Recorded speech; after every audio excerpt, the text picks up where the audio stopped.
Shana Tova. This is my third High Holy Days as JCOG's president, and I started in this role shortly before October 7th. If you ask ChatGPT, what is it like to be a synagogue president in 2025, this is what it will tell you. Hold on to your hats. Based on a range of challenges, from financial pressures to increased anti-Semitism and security threats, internal community disputes, and the emotional toll of the position, serving as a synagogue president in 2025 is considered a particularly difficult time for the volunteer role. Phew! Well, I am not a masochist. I love to laugh. And as I sometimes say, we live in a resort area and there are so many other things I could do with my time. So why commit to JCOGs? What is the attraction? For me, the answer lies in what I've learned about this community during my years of volunteer work at JCOGs. It's what inspires me to come here to work and to participate with all of you. It's why I believe it's so important to ensure that JCOGs' legacy thrives for generations to come. What I have learned about our community is that we are at our best when, one, we take care of people and we focus on building relationships. Phone calls and visits by our Hesed volunteers and rabbis' pastoral care have truly changed lives. I have witnessed it here in this building. Walking side by side with people through illness, loneliness, end of life, and mental health struggles. And our membership team volunteers are terrific JCOGs ambassadors. They know how to build relationships. The results are there. 34 new member families just in this past year at JCOGs, the most in any previous year. Wow. 2, we are at our best when we support a full-time rabbi guiding our community. This year, Rabbi David officiated mitzvah ceremonies for our youth, weddings of young couples, and funerals for those we lost. Some of these folks were not JCOGs members before their life cycle events, but they turned to JCOGs and Rabbi David for these most important moments in their lives. As we progress through our lives, we all need and deserve strong rabbinic support in our area of rural Vermont. 3, we are at our best when we engage in interfaith outreach and community building.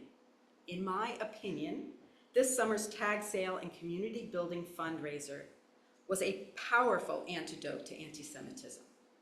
The sale attracted hundreds of people in our region, many who had never entered a synagogue before.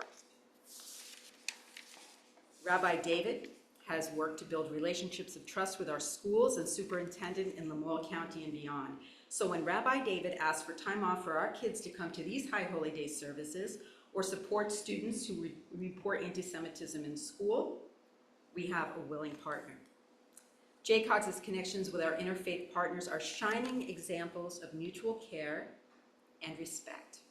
From Tuesday Mahjong, which draws an interfaith crowd of over 30 people weekly to JCOGs, to our upcoming Stowe Interfaith Civil Rights trip, we open our hearts and our Jewish home to our friends. Now, I know how important it is to everyone in this room that we fight anti-Semitism. We need JCOGs to be here for our community, or that work right here where we and our kids live isn't going to get done.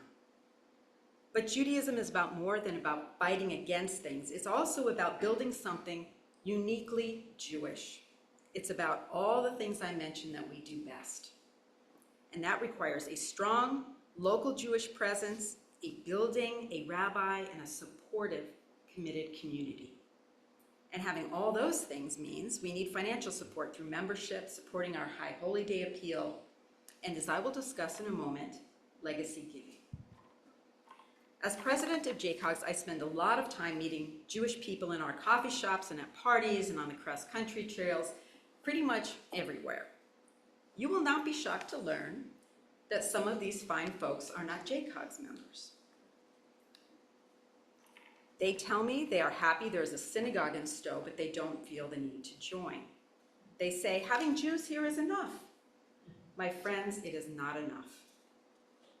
It is not enough to have Jews on the ski slopes or the pickleball court without supporting all the things that make it possible for Jews here to thrive. I know from my experience at JCOGS that today we need strong, organized Jewish centers of gathering, prayer, and education. Think about how this community has thrived with a full-time rabbi making community connections, developing innovative programming, and leading tremendous growth. This expense has been significantly supported for years by a single generous JCOGS member, an expense that we cannot afford based on membership dues or our annual campaign alone. Next year, we will transition from relying on donor funding to withdrawing funds from our endowment. To ensure we always have enough funding to support a full-time rabbi, it is critical that we continue to focus on our endowment. Our community has responded very generously with endowment gifts of over $3 million, and we celebrated that achievement at our 30th anniversary celebration last September. Many in our community, rightly, may feel that they have given as generously as they can to our endowment right now. For others, the strain of current expenses makes it difficult to donate any amount to JCOGS, even though they fully support our mission. So, the Board of Trustees, under the leadership of Vice President Diana Lloyd, who is sitting here in the front row, has embarked on a plan to reach our remaining endowment goal of $4 million through legacy giving. That is a deferred gift through a will or other means. Legacy giving starts with your Jewish story and how JCOGS has impacted your life. Why did former President Steve Burson and Cyndy Allen Burson choose to make a gift to JCOGS in their estate plan? For Steve and Cyndy, there are many reasons. Quote, building community, religious observance, life cycle events, children's education, interfaith involvement, helping those in need, remembering the Holocaust, and this is the important part, just plain knowing that there is a Jewish presence here that we can all count on in these precarious times. You will be hearing more about legacy giving this year. In closing, another thing I've learned as JCOGS president, if you are a member of another synagogue in New York or Boston or Montreal with a big staff and the support of a Jewish federation, I promise you it's harder here. So I'm very grateful to Olivia Easdale, who's standing in the back, and Laura Cattell for all of their dedication and hard work, and all of our religious school teachers. Please thank them. Because our staff is small and mostly part-time, lay volunteerism and leadership is important and valued, and so I thank with all my heart all of our volunteers. And this year I would like to highlight the Tag Sale Committee led by Jody Silverman and Wendy Levy, Marcy Goldstein, and Jackie Zellman for reinventing the Stowe Jewish Film Festival this year. They did a terrific job. Our Tikkun alum volunteers, especially Allison Link, for her leadership, and Stacy Burstein, Anna Westervelt, our own Patty Rubin, for regularly cooking for people who are experiencing homelessness in our community. Marcy Scudder for her leadership on the building committee, and Judith Wine for leading creation of a new communal model for our Onegs. And I thank Rabbi David for all of his hard work keeping this community together. These are hard times to be a rabbi. It's so hard, and I ask you to have his back. Let's work together this year to ensure a legacy for this unique and beautiful Jewish community.